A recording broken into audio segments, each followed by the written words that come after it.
Silakan duduk Bapak Ibu Saudara. Hari ini saya bawa pesan Tuhan yang mungkin tidak terlalu enak. Tapi kalau kita lakukan sama-sama buahnya manis. Itu ya. Kita ada di bulan kedua nih dari tahun mimpi dan penglihatan. Kalau ngomong soal mimpi dan penglihatan yang dari Tuhan itu pasti indah. Pasti mulia. Pasti melebihi kemampuan kita. Amin. Tapi dalam perjalanan menuju ke sana, ada sebuah pesan yang penting untuk kita kerjakan, supaya kita tidak kehilangan kesempatan untuk melihat penggenapan dari mimpi dan penglihatan itu. Tema sepanjang hari ini adalah berkat dari membayar harga. Kata membayar harga tuh sesuatu yang kurang enak didengar, tapi bersama dengan Tuhan kita bisa melihat waktu Tuhan minta kita bayar harga ini, sebenarnya ujungnya itu adalah untuk kebaikan kita. Karena kita ini bukan anak manja, kita ini bukan anak gampang, kita ini anak Tuhan yang sejati. Ibadah pertama, pesannya mengenai membereskan luka masa lalu. Kalau seseorang masih punya sakit hati, luka, baik itu sadar atau enggak sadar, kalau belum pernah dibereskan, pasti akan mengganggu perjalanan kerohaniannya dengan Tuhan. Ibadah dua, menjaga stamina rohani. Ini bukan sesuatu yang mudah, seringkali diabaikan, padahal ini juga sesuatu yang sangat penting sampai akhir hidup kita.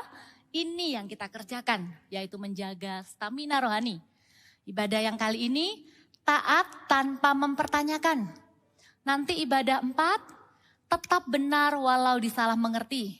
Dan ibadah 5, bukan kehendakku yang jadi. Kalau ngomong bayar harga, itu adalah sesuatu yang Tuhan ingin kita perjuangkan di hidup ini. Ada pilihan, ada orang yang gak mau bayar harganya. Akan ada perbedaan yang nyata antara orang yang berani bayar harga, bersedia bayar harganya, dengan orang yang maunya yang gampang-gampang aja, gak mau bayar harga. Ada perbedaan yang nyata.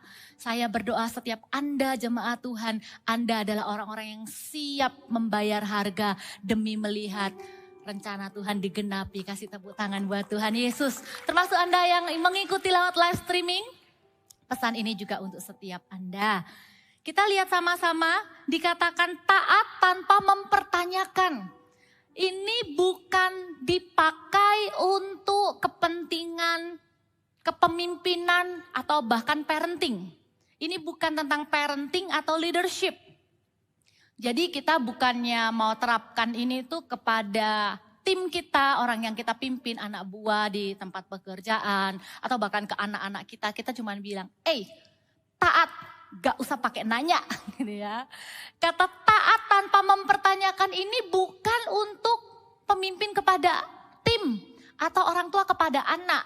Karena peran kitalah untuk menjelaskan kepada mereka supaya waktu mereka taat, mereka punya sebuah alasan, sebuah tujuan kenapa mereka taat. Kalau enggak nanti kita bisa punya kepemimpinan ataupun parenting yang otoriter. Just do it, lakukan aja, gak usah pakai nanya, jangan. Kalau untuk yang itu kita harus investasikan waktu untuk menjelaskan why, bukan cuman what gitu ya. Kamu harus do this, to-do listnya gitu ya. Tapi kita perlu jelaskan, rajin-rajin komunikasikan kenapa kok perlu dilakukan. Itu kalau tentang kepemimpinan dan tentang parenting. Tapi yang dimaksud taat tanpa mempertanyakan ini apa? Saya sampaikan 2 poin sederhana, di mana kita perlu menerapkan sifat, sikap, respon hati taat tanpa mempertanyakan. Yang pertama itu adalah ketika kita menerima agenda Tuhan. Ketika kita sedang berurusan dengan pekerjaan Tuhan, isi hati Tuhan, rencana Tuhan. Satu yang menjadi doa saya adalah dengan firman Tuhan ini disampaikan, Bukan hanya Anda diberi kemampuan untuk taat tanpa mempertanyakan. Di satu sisi yang menjadi doa saya adalah suara Tuhan akan menjadi begitu jelas bagi setiap kita orang percaya. Katakan amin. Kita sudah tidak perlu bingung lagi ini Tuhan atau bukan. Seiring dengan Anda punya kerinduan untuk taat tanpa mempertanyakan. Seiring itulah doa kami gereja Tuhan bagi jemaat Tuhan. Supaya setiap jemaat Tuhan bertumbuh di dalam mendengar suara Tuhan. Karena tuntunan Tuhan itu begitu spesifik. Sehingga kita tidak perlu lagi mempertanyakan. Contohnya di Alkitab itu adalah Abraham. Ada 2 contoh. Yang pertama adalah waktu Abraham diminta pergi dari rumah ayahnya. By the way, waktu Abraham pergi dari rumah ayahnya sudah tidak ada. Jadi disuruh pindah, pergi keluar dari keluarganya, pergi ke tempat yang Tuhan akan tunjukkan. Abraham kenal Tuhan. Abraham tahu siapa Allah yang dia sembah, siapa Allah yang menyuruhnya untuk pergi. Sehingga Abraham tidak pakai nanya, nanti nasibku gimana? Nanti aku bisa berhasil enggak? Abraham tahu yang suruh adalah Tuhan, maka dia berangkat. Kemudian ketaatan yang kedua yang ditunjukkan oleh Abraham ketika dia tidak mempertanyakan agenda Tuhan dalam hidup dia adalah ketika Tuhan berfirman. Kita baca aja yang ini ya.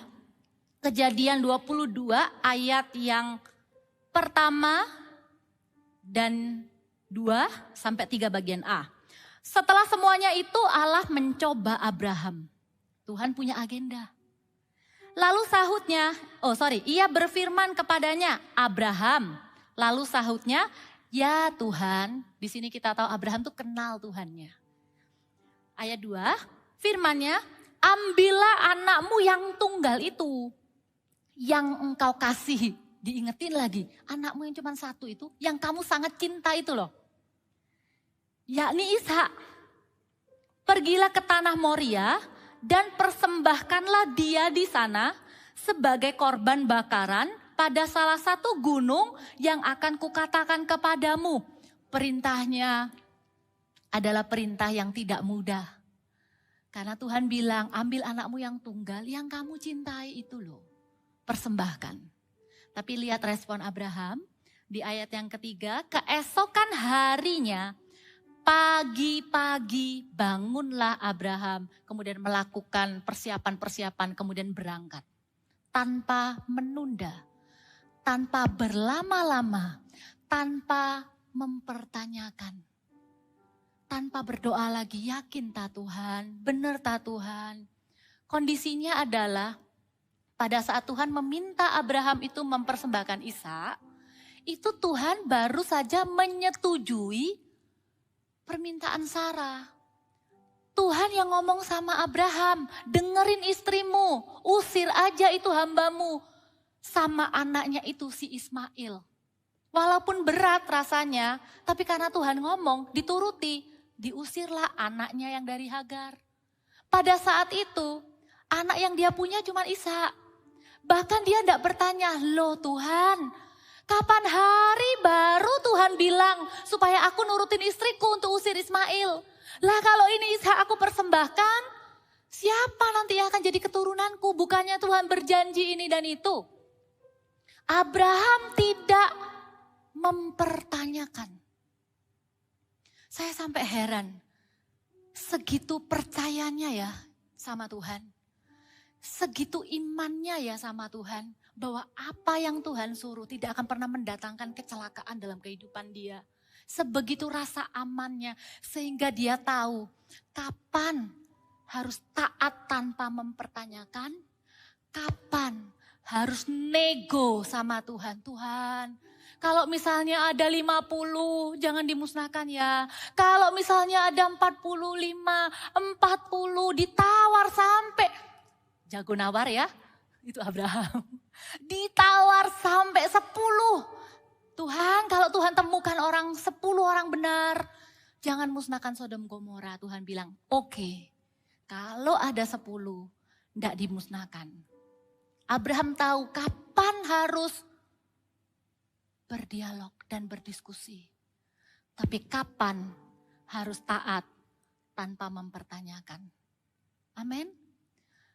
Saya tahu kita semua tidak belum di level itu. Tapi ayo kita latih sama-sama. Ada kalanya ketika Tuhan tuh meminta kita melakukan sesuatu yang tidak mudah. Tapi kalau kita tahu itu adalah isi hati Tuhan, bagian kita untuk taat tanpa mempertanyakan itu perlu diperjuangkan dengan baik. Perlu effort. Jadi nggak langsung menolak, nggak langsung bilang nggak bisa, sulit dan lain-lain, gitu ya. Dan kita tahu ya nggak jadi ya, Tuhan bilang sudah jangan, karena aku sudah tahu sekarang bahwa engkau takut akan Allah, engkau tidak segan-segan menyerahkan anakmu yang tunggal, gitu ya. Dan Tuhan itu memberkati Abraham itu bukan cuma jadi berkat, tapi diberkati menjadi berkat. Orang yang memberkati Abraham diberkati. Orang yang hidup dengan ketaatan di hadapan Tuhan, Tuhan itu berkenan. Tuhan itu jagai, Tuhan itu lindungi. Dan yang Tuhan itu inginkan adalah kita itu peka, cari tahu gitu ya. Misalnya kita tuh tahu ada satu perintah Tuhan.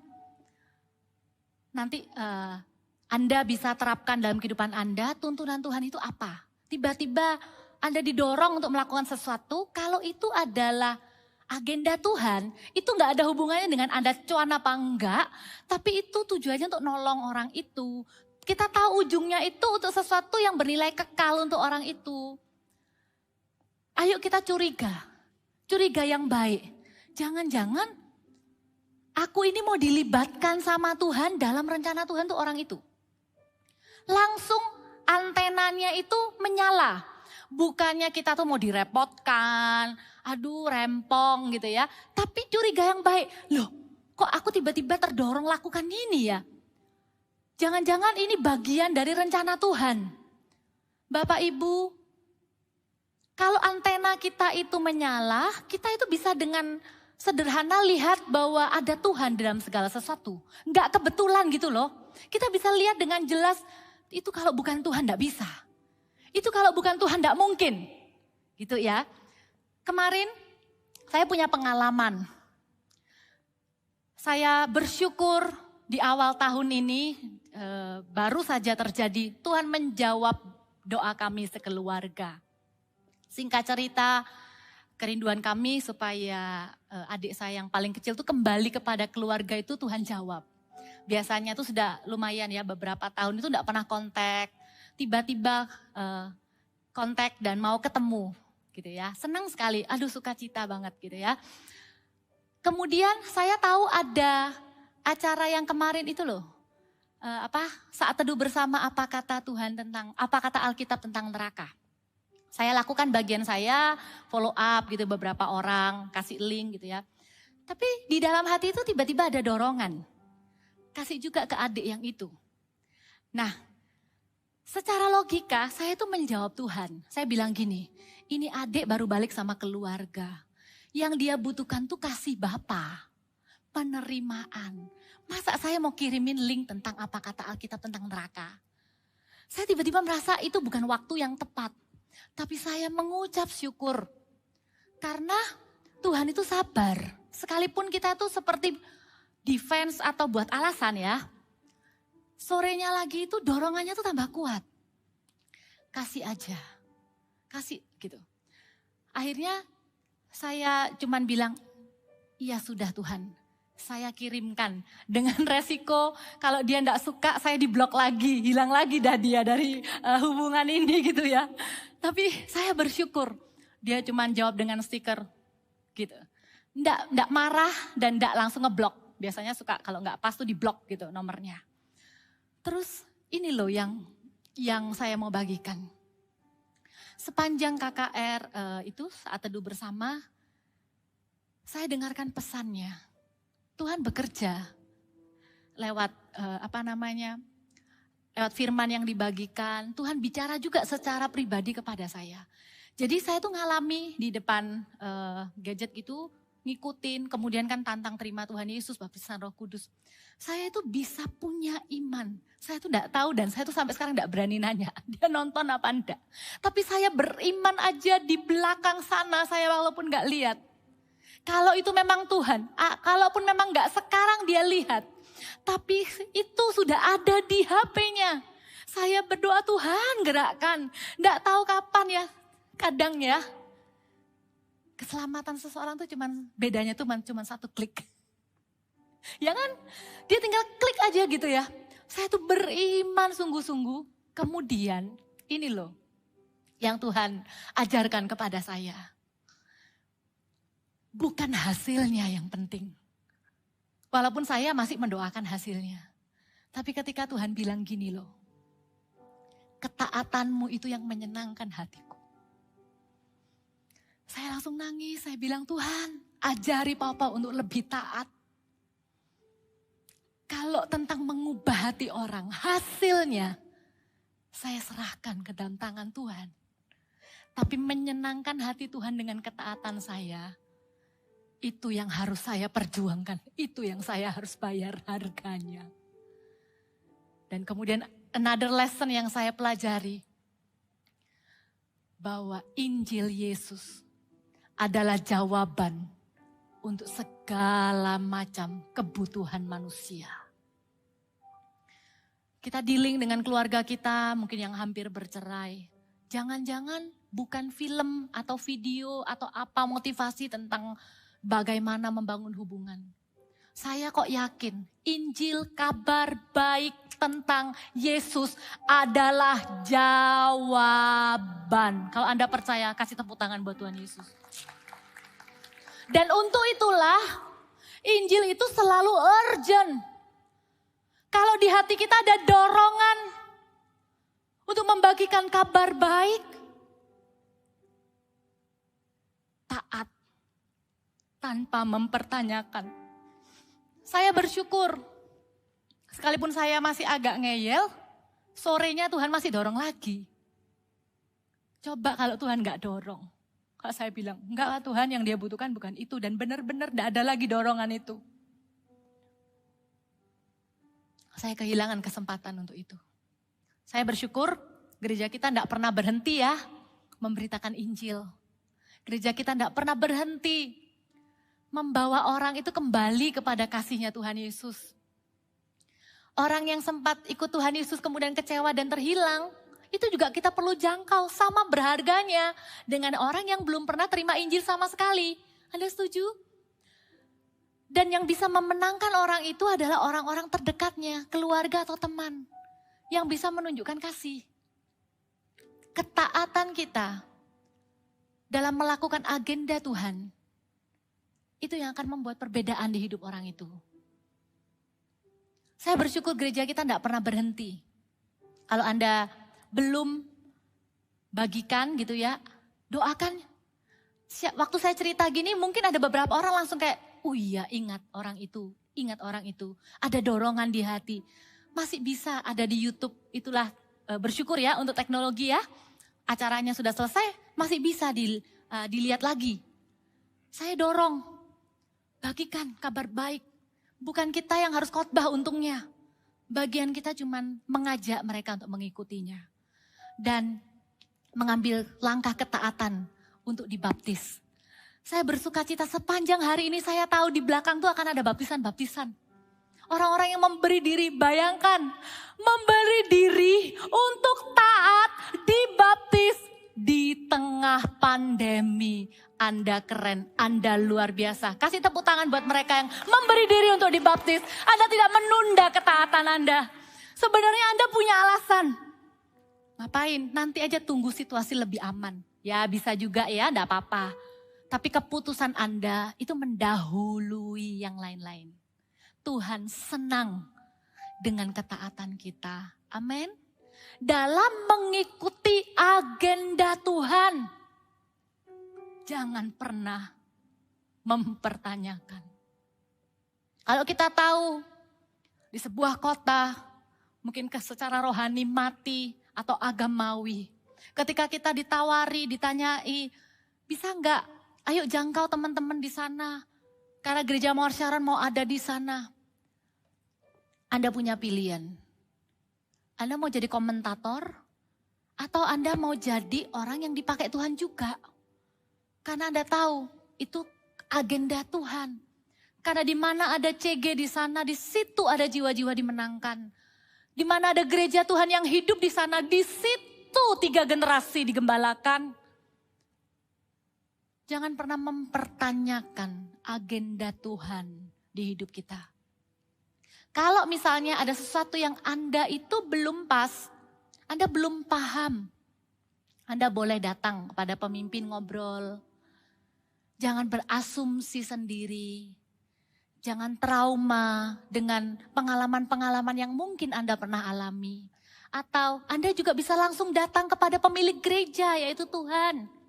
Anda doakan, Anda tanya, percayalah Tuhan itu tidak pernah paksa. Tuhan itu cuman berbicara lembut, tergantung kita mau bayar harga, taat apa enggak. Kalau kita tidak taat, Tuhan akan lalui kita. Pekerjaan Tuhan akan tetap jalan dengan ataupun tanpa kita. Tapi ketika kita memilih, aku mau taat ya Tuhan. Di dalam agendamu ya Tuhan, libatkan aku. Curiga yang baik Tuhan, ada rencana apa kira-kira? Pakai aku ya Tuhan. Aku mau taat tanpa mempertanyakan, amin. Dan yang kedua, yaitu adalah ketika kita itu mengikuti teladan yang baik. Mungkin Anda agak bingung ya, tapi kita baca dulu ayatnya. Di Filipi 3 ayat yang ke-17, Filipi 3 ayat 17 berkata begini, ini nasihat kepada jemaat, bunyinya begini, saudara-saudara ikutilah teladanku. Wow, ini orang yang ngomong ini manusia biasa, yang penuh dengan kelemahan juga. Tapi berkata kepada saudara-saudara, kepada jemaat, ikutilah teladanku dan perhatikanlah mereka yang hidup sama seperti kami yang menjadi teladanmu. Sangat sungguh-sungguh gitu ya. Sangat sungguh-sungguh pesan ini tuh disampaikan, istilahnya gini loh, ikuti teladan. Sudah gak usah mempertanyakan lagi, taatin aja pesanku ini, ikutin teladan. Ikuti teladanku, kata Paulus, ikuti teladan mereka. Orang-orang yang hidup benar di hadapan Tuhan yang bisa jadi teladan buat engkau. Di ayat selanjutnya tuh dikatakan, karena seperti yang telah kerap kali kukatakan kepadamu dan yang kunyatakan pula sekarang sambil menangis, banyak orang yang hidup sebagai seteru salib Kristus. Di dunia ini ada 2 macam orang.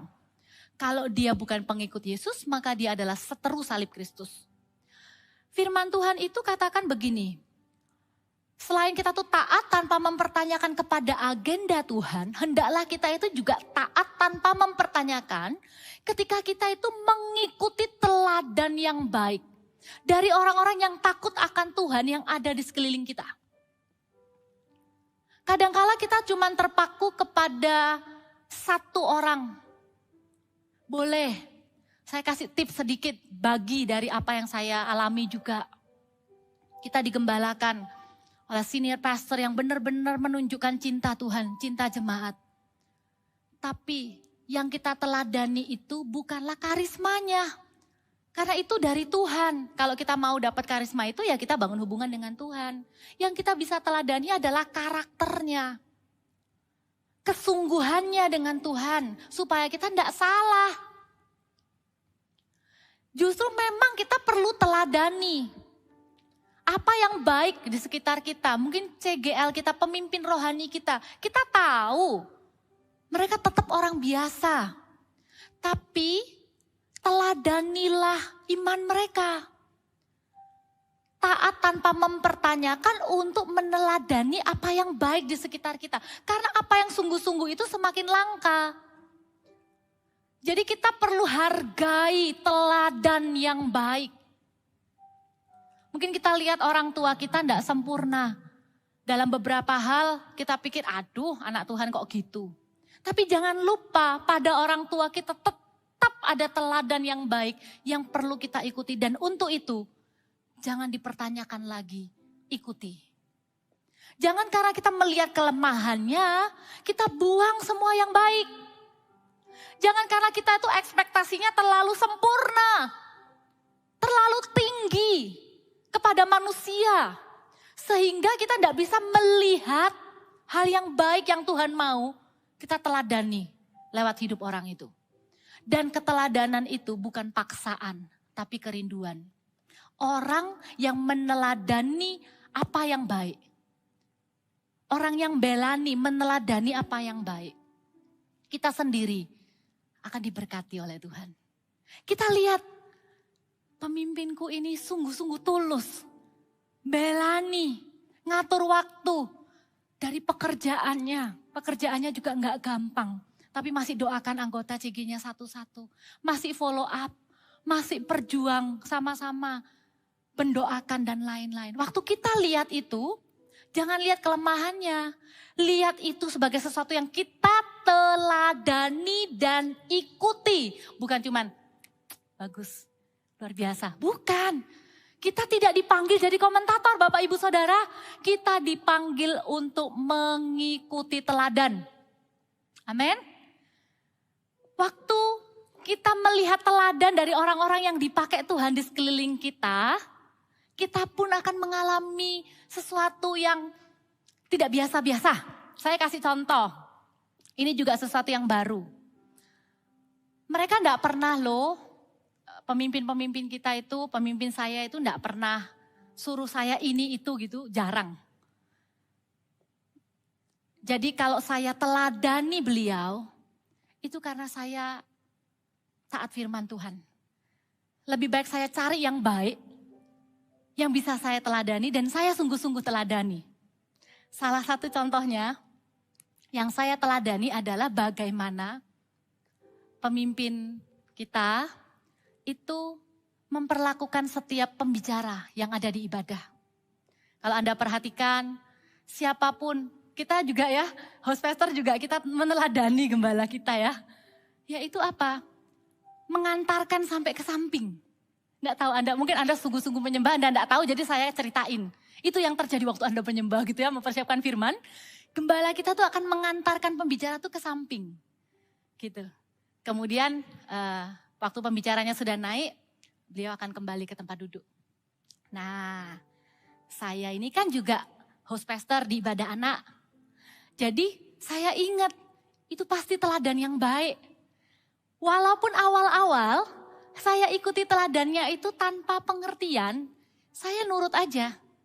Nggak pernah disuruh loh, tapi saya mau mengikuti teladannya. Jadi siapapun yang khotbah kan gak selalu saya, ada kakak-kakak gitu ya. Saya anterin ke samping juga. Terus saya di samping itu bingung.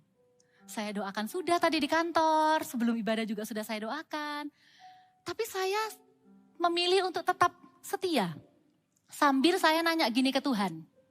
Tuhan, biasanya kalau di sini beliau tuh ngapain toh? Nganterin pembicara di pinggir sana, itu ngapain ya? Tuhan tuh tuntun saya, Tuhan tuh ajari saya. Pada pertemuan yang ketiga, saya masih ingat. Pertemuan kedua saya teladani aja. Saya antar kakak-kakak yang mau naik ke sini. Di sini ada ibadah voltage kan, tiap Sabtu jam 1. Persis di sini juga. Pada pertemuan yang ketiga, saya antarkan di samping. Tuhan tuntun saya berdoa, bersyafaat. Untuk jemaat yang akan mendengarkan firman Tuhan. Di situ saya tahu peran saya apa. Di situ saya tahu hati gembala saya yang beliau dapat dari Tuhan itu seperti apa. Yaitu ini. Betapa berharganya mimbar, tempat umat Tuhan mendengarkan firman Tuhan. Di minggu yang ketiga itu saya nangis di sana, saya bilang, Tuhan, pakai setiap pembicara yang boleh berdiri di depan sini. Hanya untuk menyampaikan isi hati Tuhan, bukan agenda pribadi. dan lawat umat Tuhan. Urapi hati jemaatmu. Setiap firman benar-benar menjadi benih yang bertumbuh berbuah dalam kehidupan jemaat. Saya berdoa, saya tahu saya di sana mengikuti pemimpin saya. Saya adalah penjaga mimbar ini. Ketaatan untuk meneladani pemimpin kita. Awal-awalnya mungkin memang kita nggak paham. Tapi karena kita meneladani pemimpin itu karena beliau mengikuti Tuhannya, maka kita juga akan menemukan hati yang sama. I will follow you because you follow Christ. Itu loh kata-katanya Paulus. Follow me as I follow Christ. Makanya Paulus berani berkata, ikutilah teladanku. Tidak sulit mencari teladan. Mau cari kesalahan, banyak. Tergantung Anda mau lihat yang mana dan Anda mau taat yang mana. Gereja ini diurapi oleh Tuhan karena sebuah covenant. Pemimpin yang punya perjanjian dengan Tuhan, punya visi dari Tuhan, tapi di dalamnya juga ada yang namanya Believer's anointing. Di dalam gereja ini bukan hanya hamba-hamba Tuhan yang diurapi. Tetapi orang percayanya, jemaatnya, Anda begitu diurapi Tuhan. Anda yang ada di dalam CG, Anda tahu apa yang saya maksudkan. Anda yang tumpang tangan orang sakit sembuh. Anda yang melayani orang yang mau bercerai nggak jadi. Anda yang dipakai Tuhan. Perkataan Anda kepada anak CG Anda itu benar-benar terjadi dalam kehidupannya. Pengurapan orang percaya itu nyata di setiap kelompok-kelompok sel kita. Karena itu rugi kalau nggak gabung kelompok sel. Karena di situ kita belajar meneladani orang-orang yang tidak sempurna, pemimpin-pemimpin yang tidak sempurna, tapi mencari kehendak Tuhan. Waktu dia taat, waktu beliau taat, kita pun akan menemukan hati Tuhan. Amin. Apa sih berkat yang akan kita terima kalau kita tuh membayar harga untuk taat tanpa mempertanyakan? Kalau Anda mau catat, yang pertama adalah kita akan mengalami pekerjaan Tuhan yang supernatural. Ada satu contoh di perjanjian baru, itu ceritanya sudah nggak asing ya. Saya bacakan beberapa aja yang penting.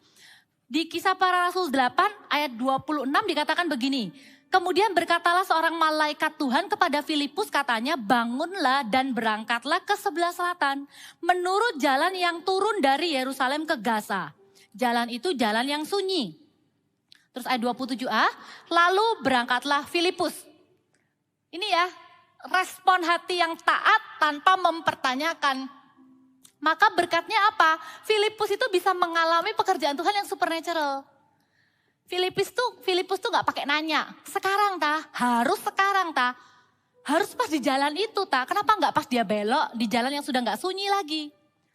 Lihat ya, kalau kita langsung taat, langsung responi, kita bisa alami sesuatu yang supernatural. Ternyata benar, di satu sisi, sida-sida dari Ethiopia itu sedang baca kitab Yesaya, terus malaikat Tuhan itu juga bilang lagi, deketi, langsung naik ke keretanya. Jadi timingnya itu sangat pas. Singkat cerita, Filipus itu memberitakan Injil, kabar baik tentang Yesus yang ada di kitab Yesaya itu. Ternyata tidak berhenti sampai di sana. Sida-sida Ethiopia ini bertanya begini, apakah ada halangannya kalau aku tuh mau dibaptis? Filipus bilang, asal kamu percaya, lihat ya, ini loh syaratnya untuk dibaptis. Asal kita percaya kepada Yesus dengan segenap hati. Jadi baptisan itu bukan kalau kita tuh sudah baik baru kita baptis, salah. Justru karena kita percaya Yesus, kita dibaptis, kita memohonkan hati nurani yang baik. Apakah setelah baptis kita masih bisa berbuat dosa? Bisa. Tapi kita tidak bisa lagi hidup menikmati dosa. Itu bedanya. Makanya langkah ketaatan untuk baptisan itu urgent. Di dalam Alkitab juga langsung begitu. Langsung dilihat, ada sungai. Gak ada halangan kok. Ayo baptis. Akhirnya Filipus membaptis sida-sida Ethiopia. Dan ajaibnya di ayat yang ke-39 dikatakan begini, dan setelah mereka keluar dari air, Roh Tuhan tiba-tiba melarikan Filipus dan sida-sida itu tidak melihatnya lagi. Jadi setelah dibaptis, tenang, kalau Anda dibaptis, pembaptisnya masih ada. Kalau sida-sida Ethiopia dibaptis, selesai dibaptis, pembaptisnya langsung hilang. Ting, supernatural things happen. Filipus langsung ada tempat lain. Nah, pertanyaannya, kenapa ya kok Tuhan tuh gak mengerjakan yang supernatural ini tuh dari awal? Langsung aja, kalau pekerjaan Tuhan yang sama bisa bawa Filipus menghilang, ting. Berarti Tuhan itu juga bisa bikin Filipus itu dari tempatnya langsung dipindahin ke sebelah tempat duduknya sida-sida. Ting, kaget semua, sama-sama kaget. Langsung dia lebih percaya kan sama Injil kalau itu terjadi. Perbuatan supernatural Tuhan itu diawali dengan ketaatan kita yang natural. Filipus itu harus pergi dulu ke sana, ketemu dulu, menjelaskan dulu. Baru kemudian mengalami sesuatu yang supernatural. Anda rindu gak sesuatu yang di luar kemampuan kita? Sesuatu yang merupakan terobosan, sesuatu yang merupakan mujizat dalam kehidupan kita. Itu terjadi. Challenge-nya gini, ada enggak di hidup ini yang Anda katakan, enggak mungkin ini terjadi kalau ini bukan Tuhan? Ada? Di area itulah Tuhan akan mengerjakan mujizatnya, mengubah hati orang, membuka jalan, mengerjakan terobosan. Itu bagiannya Tuhan. Bagiannya kita adalah dengan natural, taat. Mungkin kita belum tahu step 2, 3, 4-nya apa. Kadang-kala ya, apalagi kalau kita tuh orangnya sangat organized. Kita tuh pengen Tuhan itu jelasin. Kalau A berhasil berarti habis itu plan 2, habis itu step 3. Tuhan tuh enggak gitu. Tuhan itu cuman bilang pergi. Oke, satu perintah, taat. Setelah itu baru datang perintah kedua, dekati kereta itu. Jadi Tuhan itu gak bilang begini di awal. Oke, gini ya, this is the deal. Kamu taat ya, pergi ke jalan itu. Nanti setelah itu kamu naik keretanya. Setelah itu kamu akan baptis dia. Setelah itu baru kamu tak angkat, tak hilangkan. Gak gitu Tuhan itu. Ikut Tuhan itu perlu percaya. Tuhan itu gak tertarik dengan hasilnya. Tuhan itu tertarik dengan perjalanannya bersama dengan kita. Langkah demi langkah. Maukah kita taat? Maka berkat pekerjaan Tuhan yang supernatural itu akan terjadi di hidup Anda. Di hidup kita. Saya rindu Anda mengalaminya. Saya rindu Anda mengalami sebuah kebenaran yang ketika Anda mau taat aja dengan sederhana. Terus Anda bilang, untung saya taat. Untung saya taat. Sesuatu yang supernatural terjadi. Amin. Amin. Dan yang kedua, apa yang menjadi berkat ketika kita mau bayar harga untuk taat itu? Yang kedua adalah ini. Tuhan akan memberkati kita dengan orang-orang yang juga akan taat. Abraham itu ketika Ishak sudah dewasa, saya juga salut sih sama Ishak ini ya. Ishak ini gak cari istri itu dari kalangan orang tidak percaya. Bayangin ya, dia ini single, kaya gitu kan. Tapi dia tetap benar taat sama papanya. Jadi papanya itu menyuruh salah satu hambanya. Dikatakan hambanya ini adalah hamba yang tertua di rumahnya. Yang menjadi kuasa atas segala kepunyaannya. Ini orang yang sudah punya pengaruh gitu. Mudah sekali untuk hamba ini itu memanipulasi. Mudah sekali ketika hamba ini pergi, kan dikasih misi ya untuk mengambil istri dari orang percaya, kalangan kaum keluarganya Abraham. Mudah sekali untuk hamba ini tuh sembarangan, mudah sekali. Tapi Tuhan memberkati Abraham dengan orang yang taat, yang ada di sekelilingnya, yang menjadi timnya, yang menjadi support sistemnya. Istilahnya kelanjutan masa depannya itu juga bergantung loh sama misi yang dia berikan kepada hambanya ini. Tapi hambanya ini begitu sungguh-sungguh mengerjakannya, sampai hambanya ini berdoa kepada Tuhan, Tuhan Allah Tuanku Abraham, buatlah kiranya tercapai tujuanku pada hari ini, tunjukkanlah kasih setiamu kepada Tuanku Abraham. Ketaatan hambanya ini itu numpang sama ketaatannya Abraham dengan Tuhan. Dan itu kalau kita pikir, halah hamba buat apa? Bagaimana kalau ketaatan kita kepada Tuhan akan mempengaruhi ketaatan anak-anak kita kepada Tuhan? Kalau memang demikian yang terjadi ya Tuhan, kalau dengan hamba-Mu taat, melakukan perintah-Mu, melakukan kehendak-Mu, maka anak-anak kami akan melihat sebuah teladan dan mereka pun akan taat kepada Allah. Maka itu adalah harga yang pantas untuk kita bayar. Saya rindu melihat anak-anak Anda, anak saya, anak-anak yang bertumbuh, generasi yang ada di bawah kita, baik itu anak-anak muda maupun anak-anak kecil. Mereka juga punya absolute obedient to God. Mereka juga punya ketaatan yang absolut, yang mutlak kepada Tuhan. Karena mereka melihat papa dan mamanya taat kepada Tuhan. Amin. Generasi yang bukan pemberontak. Ketika kita ini melangkah dalam ketaatan, ketika gereja ini melangkah dalam ketaatan, maka ada pengurapan yang kita bisa bawa pulang. Untuk kita praktekkan dalam kehidupan kita dan kita wariskan juga kepada anak cucu kita. Amin. Indah loh taat itu. Dan Tuhan itu memberikan kepada kita saudara seiman yang saling mendukung. Yang mengingatkan kita untuk taat. Kita bisa lihat teladan itu di sekeliling kita. Bukan cuma dari pemimpin tapi dari sesama saudara seiman. Di tempat kami, di kita, kalau Anda adalah jemaat aktif di ibadah, rugi kalau Anda belum bergabung di dalam kelompok selnya. Karena kehidupan bergereja yang sesungguhnya itu ada di dalam kelompok sel itu. Anda bisa mempraktekkan iman Anda mendengar kesaksian dari begitu banyak orang. Kalau gini kan pembicaranya cuma satu. Anda begitu banyak. Anda nggak connect satu dengan yang lain. Tapi begitu Anda ada di connect group, disitulah kehidupan yang sebenarnya.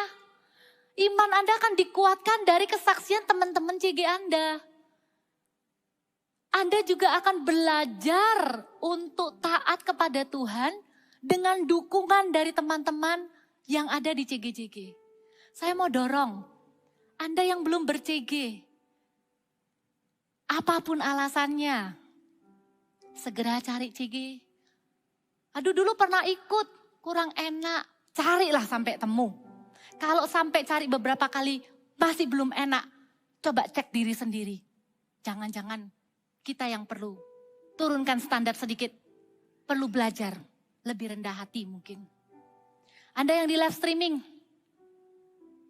ada beberapa CG itu online kok. Oh di tempatku belum ada CG. Aku gak pernah tahu komunitas itu apa. Anda tulis aja di kolom komen. #CG. Nanti akan ada orang-orang yang akan menghubungi Anda. Dalam perjalanan ini indah ya. Tuhan gak biarkan kita sendirian. Tuhan tuh kasih orang yang selalu mendukung kita. Gak pernah menyerah, mempercayai kita. Saya terharu. Tadi pagi sebelum saya melayani, ketua CG saya, ibu-ibu rumah tangga, kirimkan pesan, selamat melayani, Tuhan mengurapi. Saya mau naik, saya minta doa kepada rekan, saya dikasih semangat kiri dan kanan, ayo. Itu hadiah yang terindah. yang Tuhan berikan buat kita. Itu berkat terindah. Dukungan dari saudara seiman itu adalah salah satu hadiah terindah yang Tuhan berikan. Amin. Mari kita bangkit berdiri sama-sama. Kita kasih tepuk tangan buat Tuhan Yesus. Tuhan, Engkau baik.